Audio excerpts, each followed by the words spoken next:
In this episode of the METC podcast, we will take a look at how you can add images to specific cells within Google Sheets in the Tech in 60 segment. In the main content segment, I sit down with the current board president of ISTE, Bill Bass, and we talk about ISTE Standards, the upcoming ISTE conference, his new book with Shannon McClintock Miller, educator leadership, and equity of experience. Let's start the show.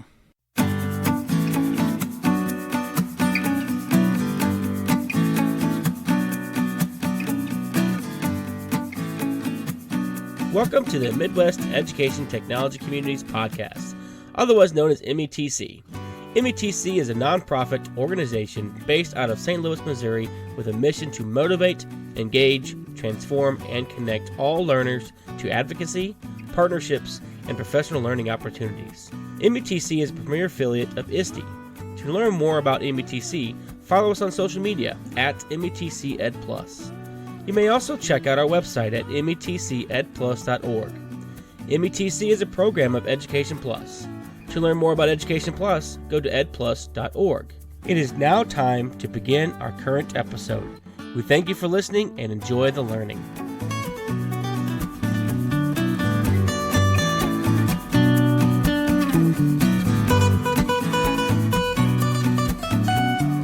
Hello there, everyone, and welcome to another episode of the METC podcast. This is episode 66. My name is Jonathan Lee, and I am your host. You can check me out on Twitter at JLeeTech%. In this episode, we have an awesome guest. He is the current board president of ISTE, the International Society for Technology and Education, and he is going to talk to us about the ISTE Standards and the conference that's coming up and how you can prepare for it, because I know that is right around the corner. This episode is going to be released on Friday, right before the conference starts. So hopefully you're listening to this episode on your plane ride or on your car ride as you get prepped for this amazing event with your closest 20,000 EdTech friends. In our episode, I also share how we can add images to specific cells within Google Sheets in the Tech in 60 segment. And of course, those Tech in 60s are always on our YouTube channel, where you can search and find those every time. Just search for Midwest Education Technology Community, and you will find it there. Or you can search METC, and you'll find it there. And you can subscribe and see those every time they drop on Fridays. As always, we have a challenge for this episode, and that challenge is, how are you an educator leader? Bill and I talk about how it's important that we have more leaders in education, and that's going to come from teachers. We don't mean coaches, we don't mean administrators, we don't mean superintendents, we mean teachers. How are you a leader in your school, in your district, in your community, as an educator, as a teacher? So share your thoughts out on Twitter. Use the hashtag METC Podcast. You can also go to our Flipgrid channel, search for METC Podcast, and you'll find a challenge section there, and share how you are an education leader in your building, district, or community. Okay? All right, so without further ado, let's go ahead and get into this episode's Tech in 60, where we talk about adding photos to cells in Google Sheets.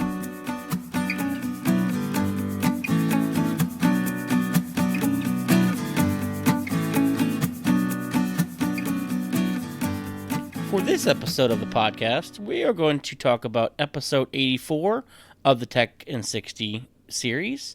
In this episode, I share the new feature with the ability to add photos to specific cells within Google Sheets.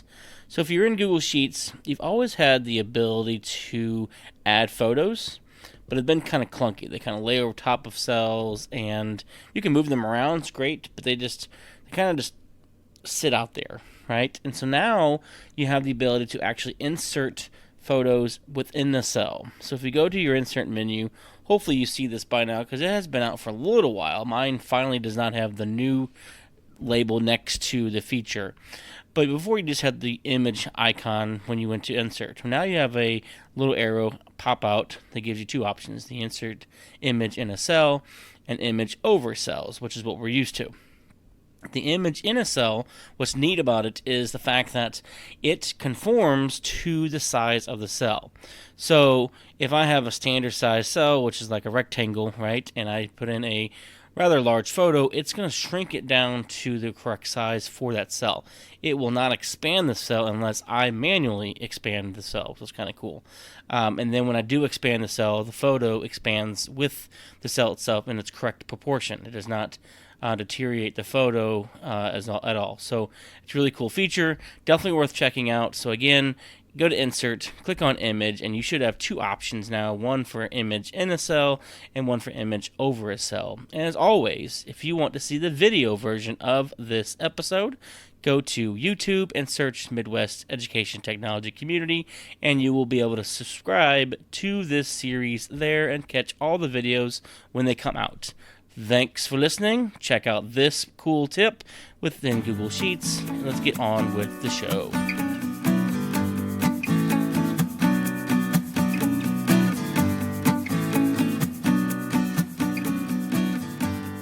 Hello everyone, and welcome to the main featured content of this podcast. My name is Jonathan Lee, and I'm here with an awesome guest named Bill Bass. And if you're familiar with Parkway School District or ISTE, you may know who this guy is, but he is the board president of ISTE currently, and I'm going to let him introduce himself because he knows a lot more about himself than I do, and so he can kind of give some more details about him and where he's from and what he does for a living. Welcome, Bill. Hey, thanks. So, like you said, my name is Bill Bass. I am all the things that Jonathan just said. I do work for Parkway. I'm an innovation coordinator for instructional technology, information, and library media in the Parkway School District. And so what that means is, I'm kind of responsible for innovation in all of our technology, as well as our library program. I am the leader of our library program. And so beyond that, I also, as you said, I do serve as the board president for ISTE. It is a crazy, surreal experience, but also this is my fourth year on the board, and I have learned a lot, and I've had the opportunity to meet a lot of people and do a lot of things, and so it's been great. It's been a great experience, and beyond that, in the region, I help with the Google Educator Group and help put on our Google Summit, and regularly help with METC and the conference, and then events like the Summer Institute and Google Extravaganza, just lots of different things that are out in the world of education and tech these days. Yeah. So we were talking before we came on and hit record button, but he's really got two full-time jobs. And so on your original full-time job, I guess, you were in charge of the innovation aspect and within the library, all the library spaces as well. And I've been to his office, and he's probably got every toy that's ever been made, and it's pretty well organized. I'll have to say that. So, how do you keep up to date, real quick, on what to purchase for your district? Well, we call all of the toys and things like that research and development. Okay. We try to make sure that we are. That we do stay up with trends, and we do pay attention to the things that are important in our schools. I see my role as the conduit for new devices and new technologies, and so what that means is I do have to stay up to date. So I read a lot, and I spend a lot of time online and finding things on Twitter and all that. But at the same time, we also vet a lot of those tools, because in some cases there are privacy issues that go along with those tools, and so we want to head those off before we even get started down that road. But in some cases, we need to make sense of what it looks like in the classroom and whether or not this is going to be valuable and it's going to be worth purchasing. So we've done a lot with 3D printing. We've done a lot with augmented and virtual reality, coding, just all manner of things. But it's in the vein of, is this going to serve us well in our classrooms? And that becomes, when we think about it in those terms, that becomes a really important question to ask. And so when we get requests from teachers or from administrators or things like that, we try to test it out first, partly just to save our people time. Because if we know that it's not going to work based on whatever limitation, then we don't necessarily say no. We talk with our teachers and make sure that they understand the limitations and see if it's still going to meet their instructional goals. And that's really, it's technology in the service of learning, not technology just to have technology. And that is our lens for every single purchase we make, every single item we bring in and talk about with our staff, and then whatever requests we get as well. It's our job to explore those things and to recognize, the value of those, and make decisions based on that. I love hearing districts actually exploring meaningful tech to purchase. They actually put some thought behind the purchases, not just, oh, well, so-and-so is doing this, or one teacher wants this, so let's go ahead and buy a bulk of them, and not even really thinking about how that's going to impact the staff, and then, of course, the students ultimately. That's awesome. I love the research and development. So pretty cool. So talk about your other job, your volunteer job. Yeah. ISTE board president. And you said it's been pretty surreal. I asked you this morning when I saw you, where have you been? And you said you just got back from Brazil. I just got back from a trip to Brazil. I went there. ISTE, ISTE is an international organization, and so one of the interesting things about ISTE is there are, just like METC is an affiliate of ISTE, there are affiliates all over the world. And so there is a partner affiliate down in Brazil who is they brought together about 700, 800 educators, leaders of different districts that they work with. So, kind of the same model of an affiliate, but they brought them together for this conference. And so because they were an ISTE affiliate, I went and delivered the keynote, and it was really around standards and the way that the ISTE standards impact schools. And it was interesting because, in Brazil, they speak Portuguese. I don't. And so, there was a real-time translator that was, that would translate as I was talking. Everybody had headsets and earpieces and all that. And then they duplicated my slides so that above me on the projector were all my slides in Portuguese. Throughout my entire talk, I was able to, speak in English, give my examples, and talk about the impact. And that's really what it was. It wasn't an introduction to the standards, because they knew what the standards were. It was the impact of the standards and on our educational space, and really that shift that we took in 2016 around shifting from what we want kids to do to really what we want them to be. And that's what the current ISTE standards for students are. Then building on that, the educator standards, the leader standards, the coaching standards, all of those different things all packaged together. And that was my focus of my visit to Brazil. And it was remarkable. Brazil is an amazing place, and I feel really fortunate to have been able to make that trip. Yeah, that sounds pretty amazing. I thought you were going to say you use Google Translate to do all of it, but I guess no. So that'd be pretty neat to do the headsets and all that real-time translation there too. So, all right, and so we got coming up this week. We're recording this the week before ISTE, and so it's a big time for you. Kind of a busy week, I guess, for you here coming up in Philadelphia. Yep. Anything you want to share? Yes, I'm sure we got some listeners that will be at ISTE. Anything that we should make sure we put on our calendars? Well, I think that ISTE as a whole is an amazing experience. So it kind of depends on whether you are a first-time attendee, whether you're a second-time attendee, or whether this is kind of a regular occurrence for you. For those of you who may be going that are first-time attendees, there is a really good chance you'll be overwhelmed. And so what I would tell you is lean into that and be okay with it. Recognize you can't be everywhere. You're not going to see everything. Be sure you take time and spend time on the vendor floor, because the expo hall is ridiculous. It's so big and there's so many people there, and all the people are looking to talk to educators, both to learn about how their product is being used, but also to learn about to get feedback on their product and the different pain points that we have in the classroom, because sometimes they don't hear those things. And so that's a really good opportunity. It's also a great opportunity for us to learn about what's going on. I would recommend that everybody tries to get to poster sessions and the playgrounds. Those are great places where you can get a whole lot of information in a pretty short period of time, because you have all these people kind of presenting at the same time. And then don't be shy. I mean, ultimately, you're there to learn, and everybody else is there to learn. And if you just start up a conversation with other people. It's no big deal. Everybody, we're all kind of there for the same purpose.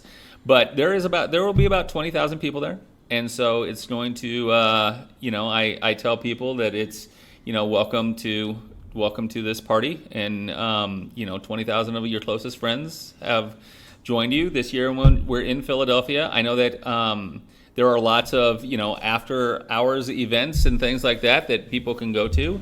It just kind of depends. A lot of those require RSVPs, so be sure that you if you've gotten those invitations in your mail, be sure you RSVP to those and that you can make it. Beyond that, I think that we've got some great keynotes. We've got some great educators who are going to be talking on the main stage. So there's 3 opportunities to hear those things, Sunday, Tuesday, and Wednesday, and each one of those will bring a different message.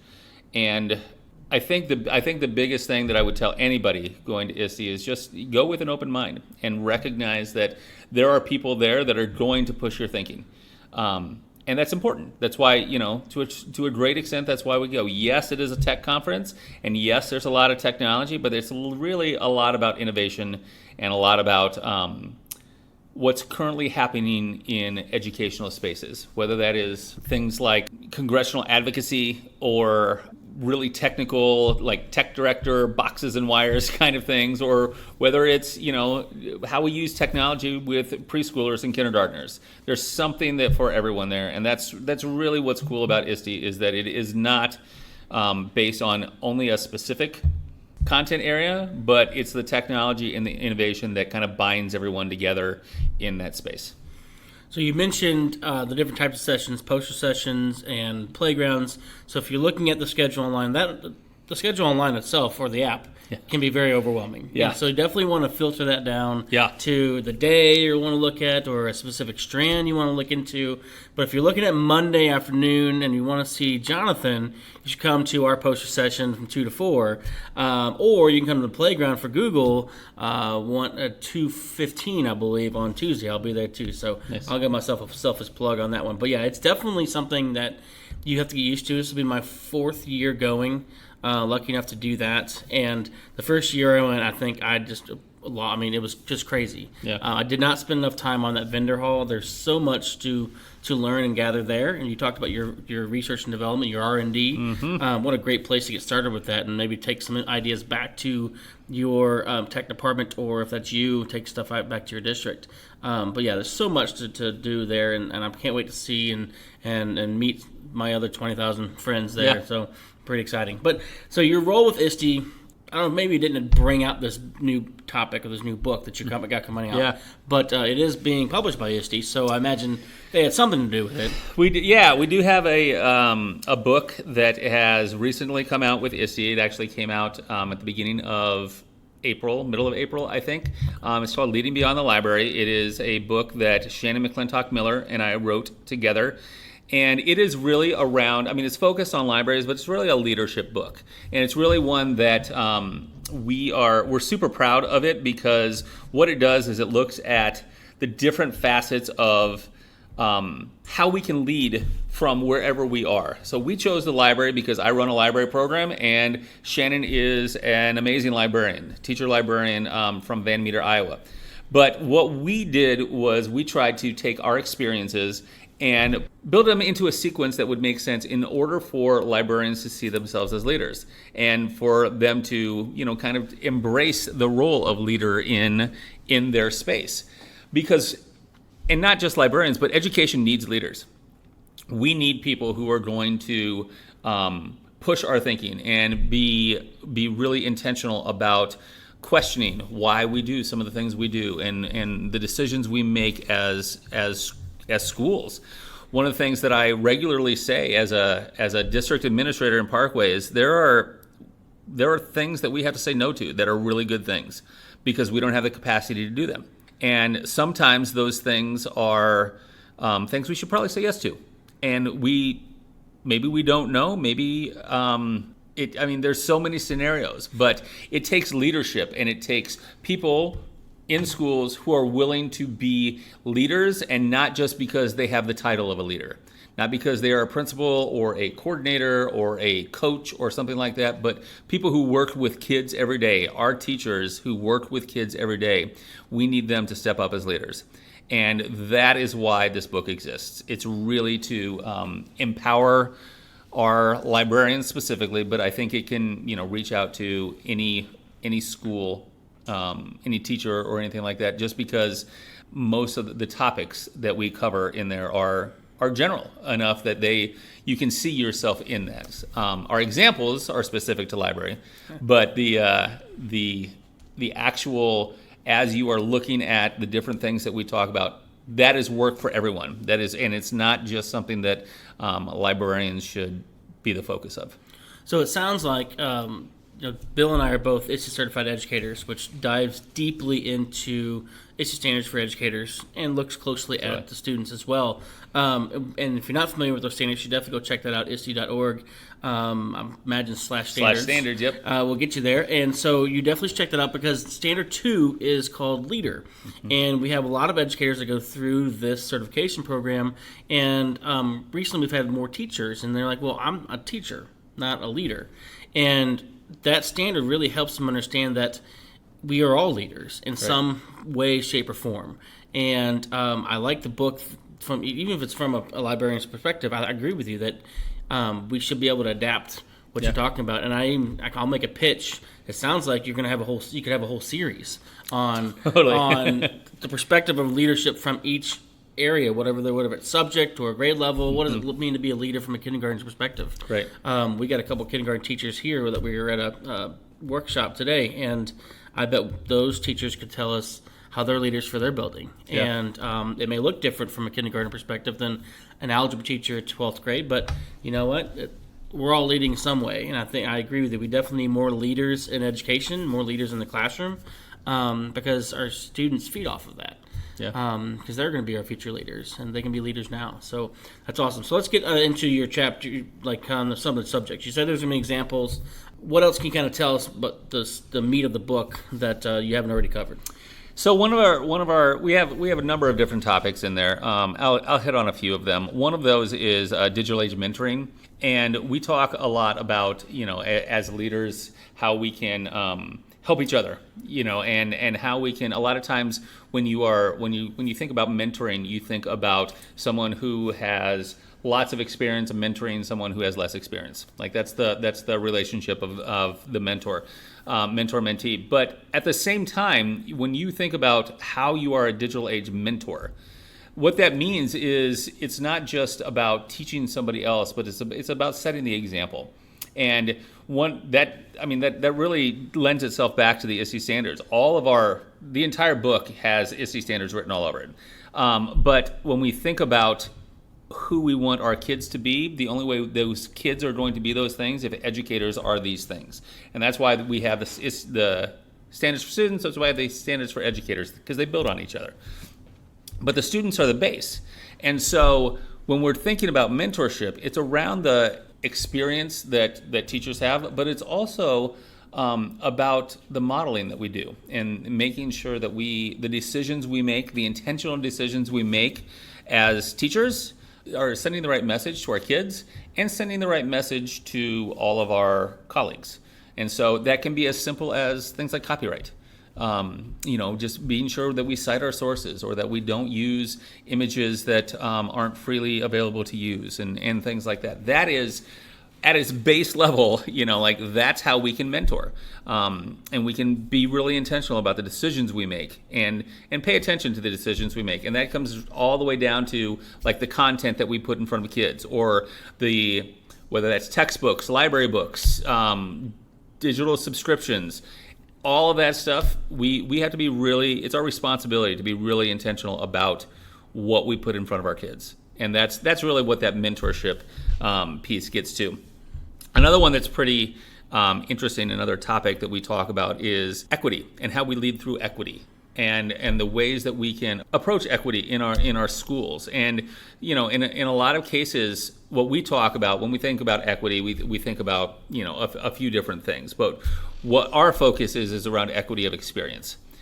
So yes, we recognize that we don't have equity in terms of devices per kid. We don't have equity or anywhere near equity in terms of kids that have internet access at home, or even in school. We have lots of schools that still, broadband internet for those kids is not readily available. Maybe they have to go to a computer lab. Maybe they have one cart for an entire, for 200 kids. It's hard to say. There's lots of scenarios. But when we think about equity of experience, it's really about the experience, the design of the lessons that we give kids in order to harness technology. And so that experience, it's not okay. In my opinion, it's not okay for the kid, in one classroom to have a limited experience with technology because their teacher's not comfortable with it. And that experience, we know right now, you can name classrooms that if there is a kid in that classroom, because it is the choice of the teacher, that they may never use technology the entire year.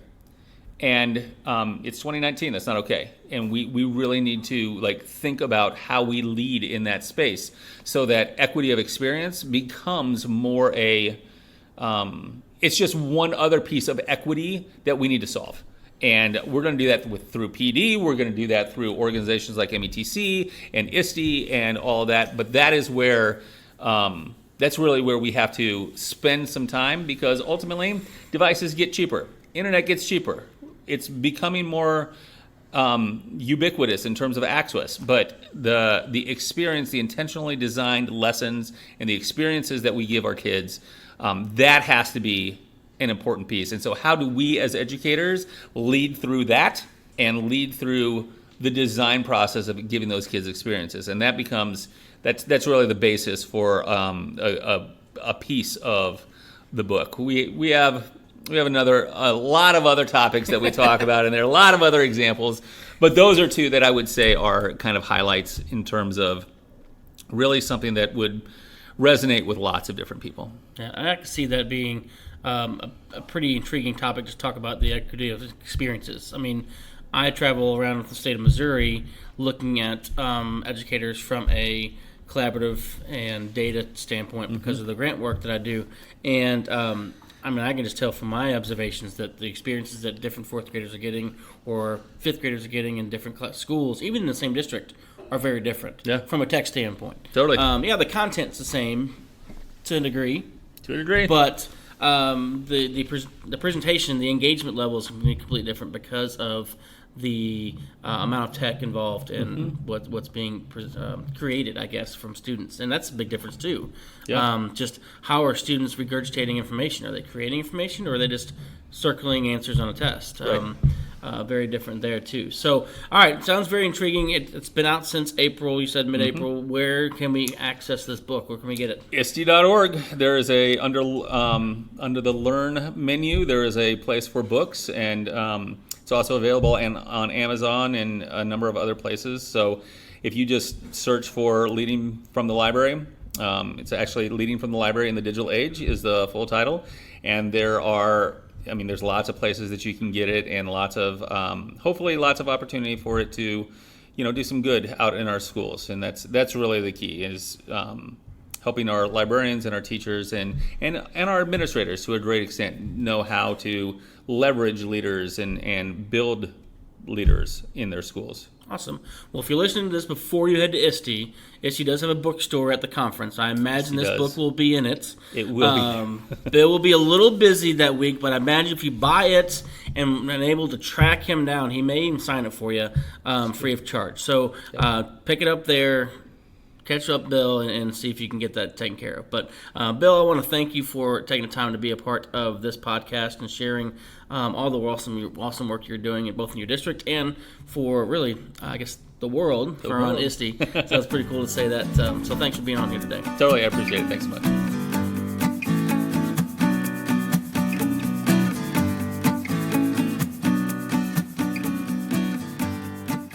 All right, so I'm here again with Bill Bass. He was part of the main content of this episode. He's going to sit here and tell us how he is living the mission of METC, the section we like to call I Am METC. Bill, you ready? I'm ready. Let's go. All right, so the M stands for motivate. How do you motivate your peers, your staff, the district in which you work for, or maybe the people you talk to as part of ISTE?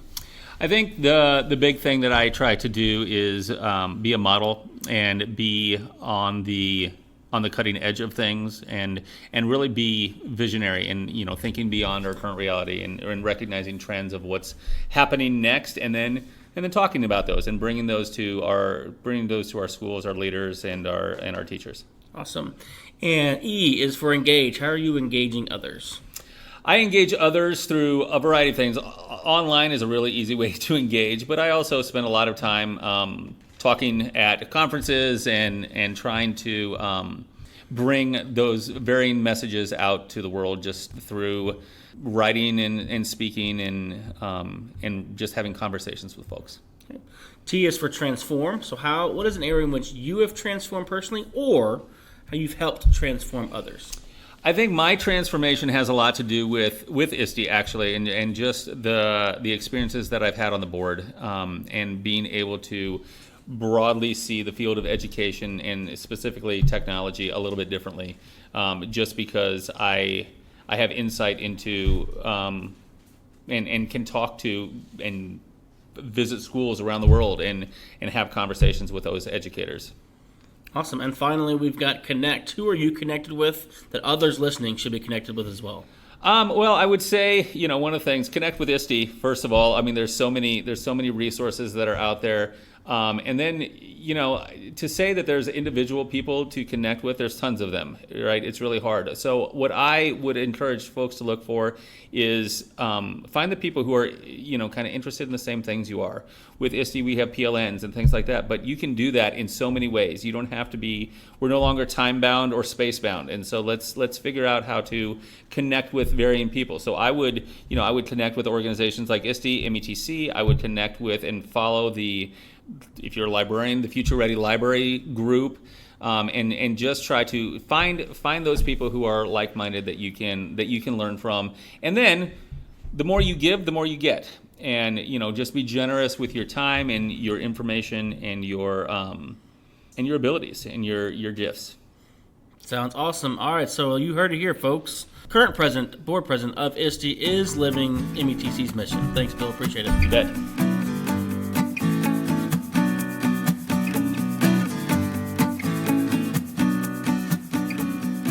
All right, well, that brings this episode of the METC podcast to a close. I'd like to thank again Bill Bass for joining me on this episode and sharing his insights on ISTE Standards and the ISTE Conference. I know that he does a lot of work being the board president of that organization, and the amount of volunteer hours that go into that position is just amazing. And I'm excited to see him in his role as board president, see just what ISTE is going to be like this year. My schedule is jam-packed. I'm so excited. Maybe a little nervous because I know how tired I'm going to be after the week is over, but that's okay. I will take the weekend after ISTE is over to maybe sleep the whole weekend. Who knows? But so it's awesome.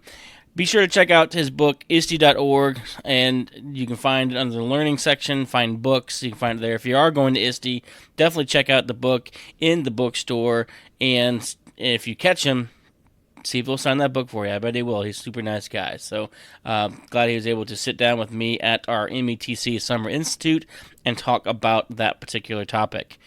Don't forget about the challenge. Share how you are an educational leader in your classroom, building, school, district, community. How are you being a leader? There's many different ways to be a leader in the education field. You are one, whether you know it or not. You are one. So share how you're doing that within your school community. Okay? And I want to remind everybody that in July, we've got a couple great events coming up from METC. We've got the Google Extravaganza coming up July 17th and 18th. That is 2 days of Googly events. Definitely check that out. Go to metcedplus.org to find more information. We also have another ISTE certification cohort going in July. So go to metcedplus.org to learn more about that information. If you're interested in coming to our conference, February 10th through 12th, 2020, I would highly recommend thinking about presenting at our conference. We are always looking for awesome, amazing presenters, and our presenter window to propose sessions is closing July 10th, so that is rapidly approaching.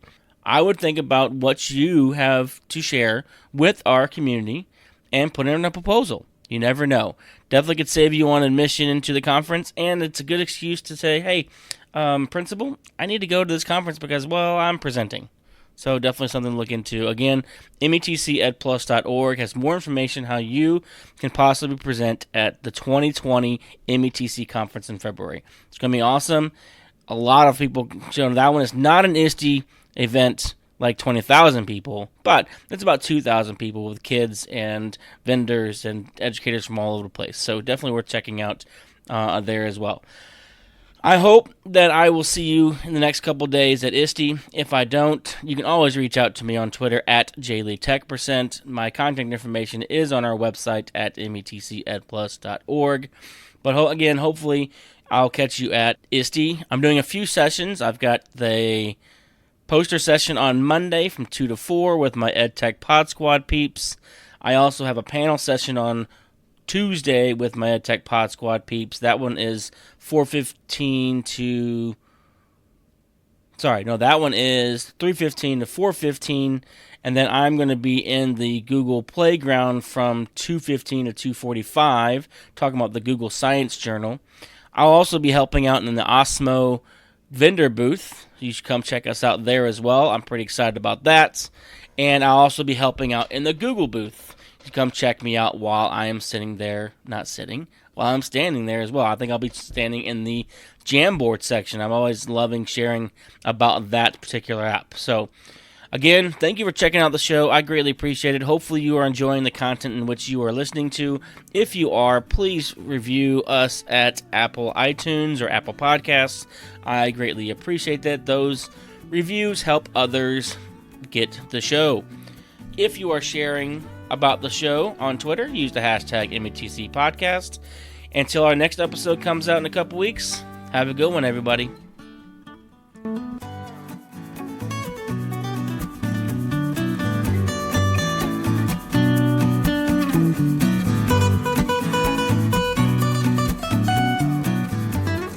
Thank you for listening to the Midwest Education Technology Communities podcast, otherwise known as METC. To learn more about METC, check out our website at METCEdplus.org or follow us on social media at METCEdplus. To learn more about Education Plus, go to edplus.org.